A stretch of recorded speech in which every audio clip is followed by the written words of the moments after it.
वहां पंडित किशन दास दत्त जी से मिले, कुछ शांति हुई, पर आगे की मंजिल नजर नहीं आई। खोजना शुरू किया कि अक्षरातीत आखिर है कौन जिसको एक परमात्मा कहते हैं। करनाल गए, वहां गादीपति थे, और गादीपति ही थे मेरे एक भी प्रश्न का उत्तर महाराज मुरलीदास जी नहीं दे सके। मैं वापस आ गया। फिर कुछ साथियों के सहयोग से पता चला कि एक बहुत बड़े महाराज शेरपुर में रहते हैं। नानौते पर एक गाड़ी सुबह आती थी और एक रात को 12 बजे। बाकी सारा दिन ना कोई बस थी, ना कोई रिक्शा था, ना कोई साधन था। नानौते से 14 किलोमीटर दूर जैसे तैसे जिस आदमी ने कभी सामान ना उठाया था, मेलों पर जाने के प्रणामियों के उस समय रहता थी कि नया नया कपड़े सनाने, नया बिस्तर लेना, कुछ खाने पीने की पिनिया पकवान भी लेके जाना। पत्नी मेरे साथ थी। मेरा दम निकल गया कि 14 किलोमीटर, बाप रे बाप। मैं कोई कुली तो हुनी, बहुत खोजा ढूंढा। वह पत्नी ऐसी दृढ़ निश्चय वाली थी। मैं क्या, अब ऐसे करें, गाड़ी आएगी, रात को वापस चले जाएं और फिर अगले साल आ जाएं। कहती फिर आप जाओ, मैं तो मर जाऊंगी, मैं शेरपुर जाऊंगी। मैं कहा ठीक है, कुली थोड़ने थोड़ा ही बनना है, वो तो मुझे बनना पड़ेगा। खैर सुंदर शाह जी लगभग 1.25 मन 1.5 मन भार सिर पे रखा। नहर आती है, 2 किलोमीटर पर थी। दम टूटने लगा। मैं कहा राजी महाराज क्या करूं। आगे पीछे फिर कोई सवारी बैलगाड़ी जाती थी। उस दिन एक भी बैलगाड़ी नहीं आई। कठिनाई में और कठिनाई आती। खैर थोड़ा नाश्ता किया, चल पड़े। चमनलाल, मेरचंद, विमला बहन जी मेरे साथ थे। वो तो ये कूद वो कूद चले गए। सबसे पीछे मैं रह गया। बच्चे भी थे।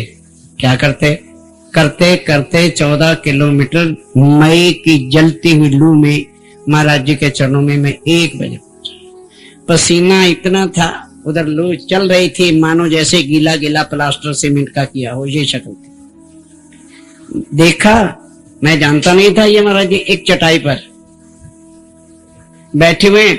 छोटा सा नाला शेरपुर के सामने आज भी चलता है। उठ के पुजारी को कह रहे फुल्लू, फुल्लू पुजारी थे, अभी 2 साल हुए थे। हम चले, दौड़ के जानकर सामान उतार।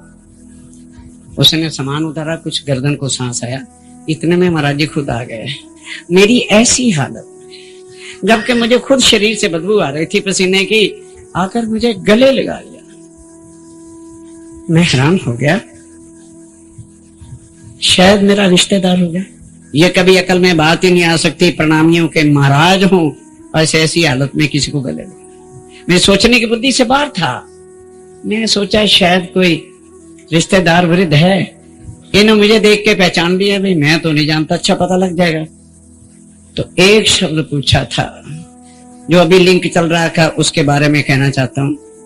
महाराज जी ने पूछा कि तुम्हारे पीछे भी कोई है? मैं कहा जी महाराज जी मेरे पीछे कोई नहीं। कहने लगे होना भी नहीं है, तुम्हारे आने पर ही ठीक है। अब समझ लगी कब जाना है? नहीं समझ लगी तो तुम्हें समझ आनी ही नहीं समझ आई। महाराज जी ने कहा कोई पीछे है? मैं कहा जी पीछे है ही कोई नहीं, मैं ही हूं। कहने लगे इसके बाद फिर खत्म है, आ जाओ। अभी नहीं समझ आई, इसके बाद ब्रह्मांड प्रलय होगा। मुझे भी पता नहीं चलता था उस समय, क्योंकि मैं उनके चरणों की सोबत नहीं की थी। बस सामान रखा तो मैंने कहा भी चलो नहाया जाए। पत्नी कुछ पहले से ही धार्मिक विचारों की थी। कहने लगे नहीं जी ऐसा नहीं करते, पहले हमें जिन के चरणों में आए हैं उनको प्रणाम कर लेना चाहिए, बाद में हम स्नान करेंगे। मैं कहा बहुत अच्छा। पुजारी जुगलदास जी जिन्होंने अभी अभी शरीर छोड़ा है, 2 साल हुए, तो उनको सब पुजारी जी पुजारी कह रहे थे। सुंदर साथ मेरे लिए अपरिचित था, स्थान अपरिचित था, पुजारी जी अपरिचित थे। मैं भी उनके पास चला गया। मैं कहा पुजारी जी प्रणाम, यहाँ महाराज जी का पलंग आसन कहाँ है, हम प्रणाम करना चाहते हैं। तो कुछ उनकी भाषा गांव के होने से खड़ी थी। जैसे मेरा स्वभाव कड़क है तो लोग कह देते हैं गुस्से वाला है। जितना प्यार मेरे पास है शायद तुम्हारे पास नहीं होगा। माशा जी ने अभी क्या क्रांतिकारी काम है, आओ बात को यही छोड़ के कुछ और कहना चाहता हूँ। देवचंद जी ने बड़े प्यार से जागने की हुई नहीं, उसके बाद उस स्थान को छोड़ा। वही दोनों युगल स्वरूप आके मेरा ठाकुर के तन में बैठे। जितना उत्साह स्वामी जी के पास और क्रांतिकारी था, मैं तो उनके चरणों की धूली भी नहीं।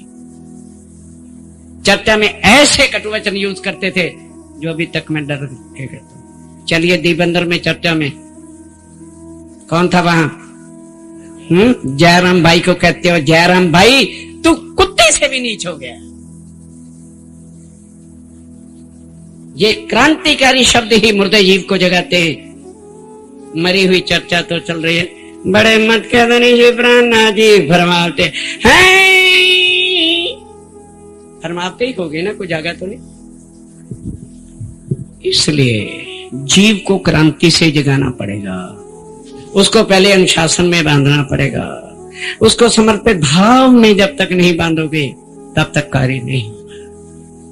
मैं जानता हूं शायद आपसे ज्यादा नहीं तो कुछ थोड़ा वाणी मथन करके रस लिया है कि सुंदर साथ की सबसे बड़ी सेवा वाणी के बिना कुछ नहीं। क्यों? स्वामी जी भी इस तरह के भंडारे सबको एक जगह इकट्ठा करके परमधाम बनाना चाहते थे, पर उनसे जो तन से सेवा राज्य महाराज ने लेनी थी, क्या उसको स्वीकार किया?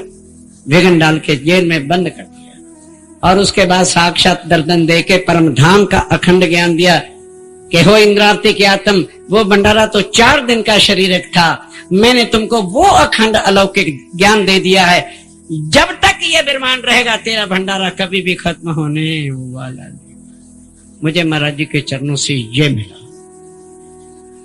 बस उन्होंने कहा कि भाई यहां पलने वाले महाराज नहीं, जिन्होंने तुम्हें गले लगाया है वही मर। ये शब्द सुनकर जैसे कोई आदमी रस खा के बैठ जाता है, मेरी ये दुर्दशा होगी। मैंने सिर को पकड़ा, दिमाग चकराने लगा कि अरे ये महाराज कहते हैं, नहीं ये महाराज नहीं है, मुझे जिसकी तलाश है ये वही है। उसके बाद जो मेरे नंगे पांव में छाले पड़ गए थे स्टेशन से आने तक, जाके नहाने की बस देर थी, क्योंकि मन उल्लास से भर गया, गम सारे भूल गए, छाले सब खत्म हो गए। बस मैं कपड़े बदल करके गया। महाराज जी किसी के साथ बात कर रहे थे जो हम लोगों को तमीज नहीं है, ये संतों की शरण में आता है। कुछ उनके चरणों से पहले संतों का सत्संग कर रखा था सनातन धर्म के अंदर। देखा कि महाराज जी के पास 2 व्यक्ति बैठे, मैं पीछे खड़ा हो गया और थोड़ी देर दूर तक बैठ गया। महाराज जी ने मुझे देखा, मैंने इधर मुंह कर लिया कि उनका उधर से ध्यान न हट गया। तो 2 आदमियों से जब बात चली गई तो महाराज जी ने थोड़े से इशारे किया, आ जाओ। मैं गया, चरणों में प्रणाम किया। उन्होंने मेरे थोड़े ही शब्द बोला करते थे, मैंने सारा जीवन उनको बता दिया शॉर्ट में कि मैं आपके चरणों में कैसे आया। कहने लगे तो बस ठीक है, जहां आपको पहुंचना था पहुंच गए। इशारा जैसे लालदास जी को सूरत में स्वामी जी ने कह दिया था, तेरा प्रण पूरा हो गया है, तो धाम के सुंदर साहब के मिलावे में आ गए। उसके बाद वो नौतनपुरी नहीं गए, वहां से मन शांति पकड़ने लगा। और दूसरे दिन ही महाराज जी ने बिठा के कान में कन्ना मन्ना कुर या चद्दर नहीं डाली। हम 4 आदमियों ने मिलके, पत्नी मेरे साथ ही, तारतम लिया। जब वो तारतम देने लगे तो ये कहा कि भाई आज तूने गुरु नहीं धारण करना, या तुमको मैंने चेला नहीं बनाना। ये उनके शब्द आज भी मेरे कान में गूंजते रहते। तुम्हारी आत्मा जो यहाँ आके भटक गई थी, उसका आज संबंध राज्य महाराज के साथ जो पहले से था और सदा रहेगा, वो दोबारा कराना है। और एक एक शब्द जब बोलने लगे, मैं कहा महाराज जी थोड़ा सा संशय आ गया, मेरी पत्नी को आपने मेरे साथ बिठा दिया है और शास्त्र ये कहते हैं कि जो साथ बैठ करके दीक्षा मंत्र लेता है वो गुरु भाई हो जाता है। तो ये तो मेरी पत्नी है, घर के व्यवहार में खटपट होता ही रहता है और मेरा स्वभाव कुछ वैसे ही गर्म है, मैं ही लड़ पड़ता हूँ ज्यादा, तो ये गुनाह तो रोज मेरे सिर पर लगा करेगा। कहने लगे अच्छा आगे तो वैसे लड़ते हो ना, जाती बार मैं 2 डंडे दे दूंगा लकड़ी के, एक वो पकड़ ले एक तू पकड़ना, रोज डंडों से मारा करना। मैं हैरान हो गया, ये कैसा ज्ञान दे रहे। कहने लगे सुनो, तू शरीर का पति है कि आत्मा का? फिर हैरान हो गया। मैं कहा महाराज जी मुझे अपनी आत्मा का पता नहीं, तो मैं इसकी आत्मा का क्या बताऊं, कौन है कौन नहीं, और पति कैसा? शरीर का पति जरूर हूं। कहने लगा शरीर मिट जाने वाला है, तुम्हारी दोनों की आत्मा एक धनी का अंग है, तो पति कैसा और पत्नी कैसी? शांत, 2 शब्दों में शांत कर देते। हाथ जोड़ के बैठ गए। एक एक शब्द जैसे अब सुन रहे हो, ये उन्हीं की कृपा, उन्हीं का रूप है। जैसे देवचंद जी के तन से निकलकर नया तन धारण करना पड़ा। मैं तुम्हारे कारणे जाए न सक्या पार इंड, तुमको वतन पहुंचाए के कायम करूं, वो लीला होगी चिंता मत करो, दुनिया वाले विचार मत रखो। फिर उन्होंने कहा 4 दिन शरीर जुदा हो भी सकता है पर आत्म कभी भी जुदा होगी नहीं। राजन जी ने अभी कहा वो चमत्कारी लीला हो जाएगी। ये तो स्वामी जी उसी तन से का लीला नहीं कर सकते थे, आज शो पीस बन जाते वर्ल्ड के, और क्या होता फिर, तमाशबीन नहीं बन जाते। जितनी आयु जितने सांस राज्य ने दिए उतनों पर विश्वास रखो। क्या थोड़ा मिला है? और 4 साल मुझे दुखी करके जिला लोगे तो क्या कुछ ले लोगे? अगर लेना चाहते हो तो कहने में किसी प्रकार की कमी रखी नहीं। तो उसके पश्चात मैं 6 महीने के बाद फिर गया, क्योंकि दूसरे दिन तारतम्य का भंडारा हो जाता है वहां, 3 दिन का ही। आगे नहीं बढ़ाया महाराज जी ने, कहने लगे भाई ये लोग इस काबिल नहीं है। जैसे अब हम तंग आ जाते हैं, परसों भी मैंने ट्रस्टियों से बात की कि भंडारा 5 दिन का या 3 दिन का कर लो, ये लोग इस काबिल नहीं है। खाने की घंटी बजेगी भेड़ों की तरह भागेंगे। कुछ सभ्यता सीखो। कब सीखोगे? फिर खा के आएंगे तब नहीं भागते, तब जैसे कंपनी वाले हैं रही, व्हाट इज दिस, क्या ये मानवता है? और जितने दिन जिंदा करोगे आप मुझे दुखी कर रहे हो, क्योंकि तुम्हारे में रहने की जरा छींट नहीं लगी। 6 महीने के बाद मैं महाराज जी के चरणों में पहुंचा, हाथ जोड़कर विनती की, सेवादारों कान खोल के सुनो। मैं कहा महाराज जी ननौता स्टेशन से यहां तक पहुंचना बड़ा कठिन है, और इसी कारण से जो सुंदर सा तड़प रहे आपके दर्शनों के लिए वो आ नहीं पाते, क्योंकि हर गृहस्थी बच्चों के साथ आए बड़ा कठिन है। तो मैं ये सेवा करना चाहता हूं। मैंने अपनी तरफ से कह दिया कि रास्ते को साफ करके बसों का या ट्रकों के साधनों से सुंदर साथ को यहां लाए। कहने लगे भाई सेवादार कहलाने वाले हजारों आते हैं, बिल्ले लगाने वाले हजारों आते हैं, पर सेवा कोई करता नहीं। मैं कहा महाराज जी मैं सेवा करना नहीं चाहता, मैं आपके चरणों से मांगने आया हूं। आप अपने हुक्म से यदि दे देंगे तो फिर जो टूटी फूटी होगी और बाकी कमी रहेगी वो आप पूरे करते चलना। कहने लगा अच्छा अभी नहीं, शाम को आना, शाम को आना। फिर हम गए। मैं कहा महाराज जी अब जैसा हुक्म करो। कहने लगे अच्छा सेवा करो, राज्य के हुक्म से करो, पर अपने शरीर की जात पात विशेषता और इसका तरस न खाना। शीश चरणों पर रख दिया, उनके उन वचनों को निभाया। शेरपुर में कमरे बनते चले गए। मैंने अपने बच्चों को कभी कमरों में रखा नहीं। शेरपुर जाने वाले सुंदर साथ आंखों से देखते थे और मुझे कहते थे जी आपके बच्चे लू में जल रहे हैं, आपके बच्चे बारिश में। मैं कहा आपको क्या कष्ट है, मेरे बच्चे हैं। महाराज जी का हुक्म था। एक बरामदे के कोने में हमने सारा जीवन जितने साल महाराज जी के चरणों में वही काटा। यहाँ फैसिलिटियां मांगते हैं, अजी हमें लैट्रिन बाथरूम वाला चाहिए। क्या दोगे? कुछ लेने के लिए कुछ देना पड़ता है। हम देना नहीं चाहते, ऐशो आराम चाहते हैं। इस तरह से आत्म जागृत नहीं होती।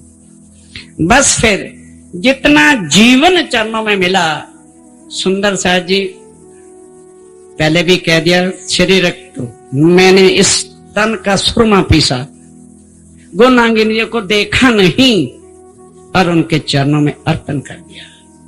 तो जिसके चरणों में आप समर्पित होंगे उसकी आंखें मुंदी हुई नहीं होती। हजारों लोगों ने उनसे तारतम्य लिया होगा, लेकिन जो कुछ उन्होंने मेरे तन से अपनी शक्ति से सेवा ली मैंने नहीं की, उतना ही मेहर का स्वरूप हृदय में बरसा दिया। अब कई सुंदर साथ आते हैं, महाराज जी हाँ जी हुक्म करो, मेहर करो, हमारी आत्मा जगा दो। तुम्हारी आत्मा तुम नहीं जगाना चाहते, क्योंकि तुम मेहर के पात्र बनते नहीं। मैंने कोई महाराज जी से ये तो मांगनी नहीं की थी कि आगे मैं जंग नहीं करूं। उन्होंने शरीर को कंचन बनाकर अपनी कृपा का आसन लगा लिया। वेश उन्होंने जरूर बदला है, शक्ति उन्हीं की काम कर रही है। उस तन में शांति, प्यार, मिठास था, जागनी नहीं हुई। तभी आज शेरपुर का दीपक बुझ गया। एक बार बैठे बैठे बता रहे थे कि भाई किस शेरपुर की धरती पर इतना खून उड़ेल रहे हो, तेरे देखते देखते इसका दीपक बुझ जाएगा। मैं कभी उनके सामने उनकी जबान को टोकने का साहस नहीं करता था। मैं कह महाराज जी आज पहली गुस्ताखी कर रहा हूं, हम जीते जी मर तो मिटेंगे लेकिन शेरपुर के दीपक को बुझने नहीं देंगे। कहने लगे सुन ले, तू देखा भी करेगा पर कुछ कर सकेगा नहीं। देख रहे हैं क्या करें, देख रहे हैं क्या करें, कुछ नहीं कर सकते। उसके बाद फिर महाराज जी मजादपुर में बैठे बैठे एक दिन वाणी की बात चला दी। बस खत्म कर रहा हूं, चिंता मत करिए। तो उन्होंने बताया कि कितने सालों तक मैं 4 धाम जो हिंदुओं के हैं, बद्रीनाथ और रामेश्वरम और केदारनाथ और द्वारका जी, 4 धाम हिंदुओं के कहे जाते हैं, 4 प्रदक्षिणा कर चुका है नंगे पांव। इतनी उनकी घोर तपस्या थी। कई बार बताते थे कि जंगल ही जंगल आ जाता था, 6-6 महीने जंगल का ही सफर करता रहा, पांव नंगे, कांटे चुभते थे, छाले पड़ते थे। हम इतना बर्दाश्त नहीं कर सकते। कुछ दिए बिना कुछ मिलता नहीं, सुंदर साहब। तब भटकते भटकते सोनगीत, जहां उनके सतगुरु महाराज जी का स्थान है, महाराज श्री नारायण दास जी, उनके चरणों में पहुंचे। उन्होंने देखते ही पहचान लिया, ओहो ये तो ब्रह्म आत्मा है, भटकती फिरती है। उस समय महाराज जी खाते पीते कुछ नहीं, गांजा और सुल्फे की चिलम पीते थे और एक ही चिलम में एक तोला गांजा सुल्फा पी जाते थे और उसी के नशे में 24 घंटे रहते थे, खाते पीते नहीं थे। अब उनके सतगुरु जी ने देखा भी पहले नशा जब तक नहीं टूटता तो ब्रह्म ज्ञान अंदर कैसे जाएगा। अब ध्यान से सुनिए, उनको इतना जीवन निर्भर जब हो गया नशे पर, तो उसमें गांजा सुल्फा ना डालकर कस्तूरी और अंबर रख के, नहीं समझे, जहर को निकाल दे, इसलिए उसका चिल में खुद लगा के देते थे कि इसको पियो। तो गांजे सुल्फे की बजाय अंदर क्या जाने लगी, अंबर और कस्तूरी, उससे नशे निर्मल और साफ हो गई। फिर उनको यहाँ वैराग से लेके योग माया, त्रिधा लीला, प्राणनाथ जी का आना, सारा ज्ञान पहले सुनाया, समझाया और फिर बैठ के तारतम दिया। और पहले महाराज जी लंगोटी ही पहनते थे। तो बताते कि एक बार 2 लंगोटी थी, आखिर लंगोटी को अखंड तो होती नहीं, फट गई। तो 6 महीने जंगल ही जंगल में बिन किसी वस्त्र के घूमते रहे। भूख ने भी एक दिन सता दिया तो कौड़ तुम्मा एक वृक्ष के साथ बेल की तरह से, छोटी बेलों में फल लगता है जिसको जहर का फल कहते हैं। इतना मुंह बेस्वाद और कड़वा हो चुका था, ये महाराज जी के शब्द बता रहा हूं, कि उसको तोड़ा के तो फल है पक्का हुआ, खा लिया जहर वाला, पता नहीं लगा कि क्या खाया है। फिर दोबारा जब खाया, कुछ टेस्ट आया तो कहने के ओहो ये तो जहर वाला है भाई, तो नहीं खाना चाहिए था। ऐसा जीवन था उनका, एक एक जीवन की बातें, क्योंकि उन्होंने कृपा करके मुझे सारी जीवनी अपनी सुना रखी थी, इसलिए मैं आज दुखों से घबराता नहीं। कई लोग हैरान, अरे सरकार साहब आपको डायलिसिस था, आप फिर भी अमेरिका चले गए। मेरी आत्मा को तो डायलिसिस नहीं,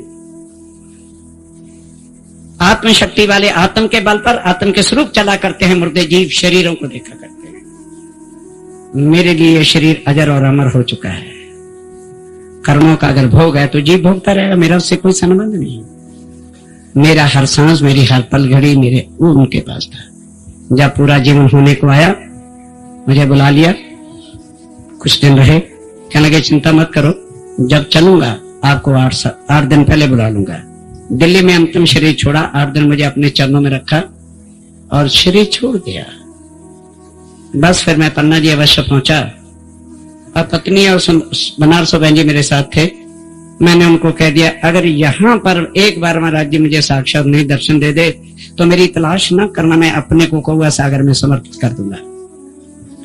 सुंदर शाह जी खिजड़ा मंदिर उनके नाम का नारियल में लेकर के जा रहा था। बस प्रसाद जैसे वो करते थे उसी तरह से मैं क्या महाराज जी के नाम का नारियल चढ़ा दें, भोग दे दें। जाके दिया तो एक लंबा लंबा उम्र अच्छी का पुजारी खड़ा था। मैं क्या पुजारी जी ये नारियल महाराज जी की तरफ से चढ़ा दो। जैसे देखते रहे, तीनों ने देखा, कोई आंखें बंद नहीं थी। दोपहर का 3 बजे का समय था,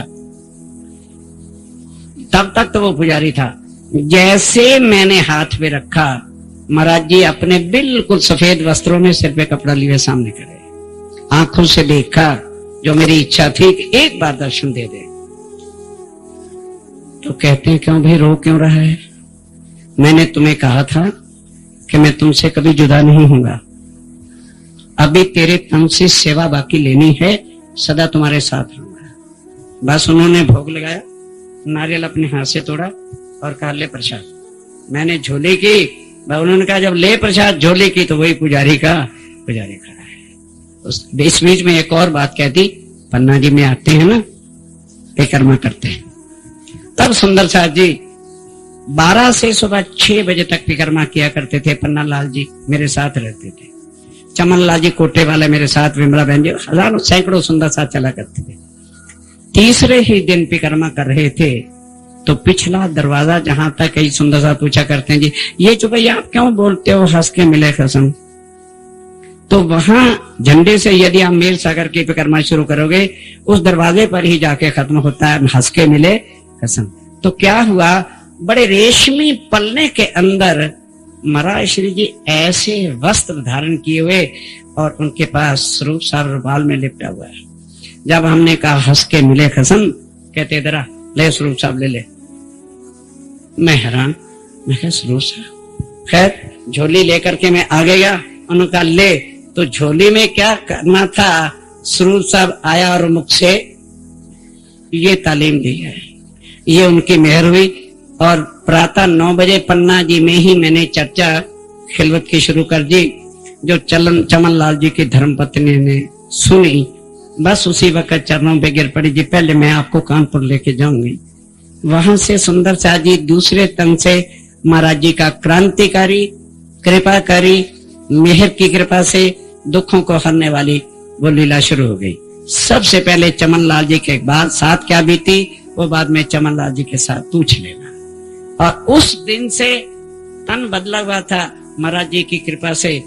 जहां ये चमन लाल जी रोटी की मुश्किल में भी पड़ गए थे, दिन प्रतिदिन राज जी की महाराज से मेहर चले गए। वो कोई संसारी चमत्कार नहीं दिखाते, पर मोहनों के दुख तो हरण करते ही हैं। सुंदर शाह जी हमारा विश्वास जितना होगा, बस अंतिम ये वाणी उन्हीं की है, वही सुनाते हैं, कृपा उनकी है, मेहर उनकी है जो प्राणनाथ जी ने उनको दे रखी थी। और वही मेहर जो वहां मोमिनों को ऊपर कर नहीं सके, अंतिम भंडारे में मैंने 15,000 पत्तल गिन करके वहां के आने वालों को भोजन कराया। और बाद में मैं महाराज जी के चरणों में चला गया। वाणी उस समय पता नहीं था। मैं कहा महाराज जी फिर आज परमधाम ले चलो, आपने कहा था 12,000 सुंदर चाहते हैं, मैंने तो 15,000 को आज भोजन करा दिया, तो फिर लाओ सुखपाल या जैसे चलना चलो परमधाम चलें। हंस पड़े, कहने लगे भाई हाँ, किसको खिला दिया, मोमिन है। 80% जीव सृष्टि है, 18% ईश्वरी है, 2% ब्रह्म सृष्टि है इसमें। महाराज जी फिर क्या होगा, कहने लगे सुन, शेरपुर की लीला के बाद छटनी होगी। महाराज जी छटनी किसको कहते हैं? कहते जैसे एक मर्जिया समुद्र में डुबकियां लगाता है, लेना तो मोती होता है ना, पर तय में मोती मोती तो होते नहीं, घुघू भी होते हैं, रोड़े रोड़े भी पत्थरों के, कंकर भी होते हैं, और उनमें कहीं एक सिप्पी होती है और हर सिप्पी के अंदर भी मोती नहीं होते। तो भाई ये 15,000 तो मैंने टुबकियां लगा के रोड़े पत्थर घुघू सिप्पियां निकाली है। अब बैठ के संभालूंगा कि मुझे प्रॉफिट क्या हुआ है।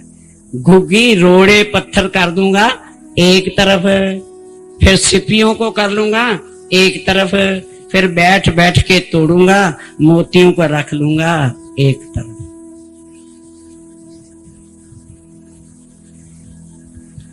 अब खुद सोचो, आप घुघू हो और रोड़े हो के पत्थर, रतन बनो, रतन की धरती पे आए हो।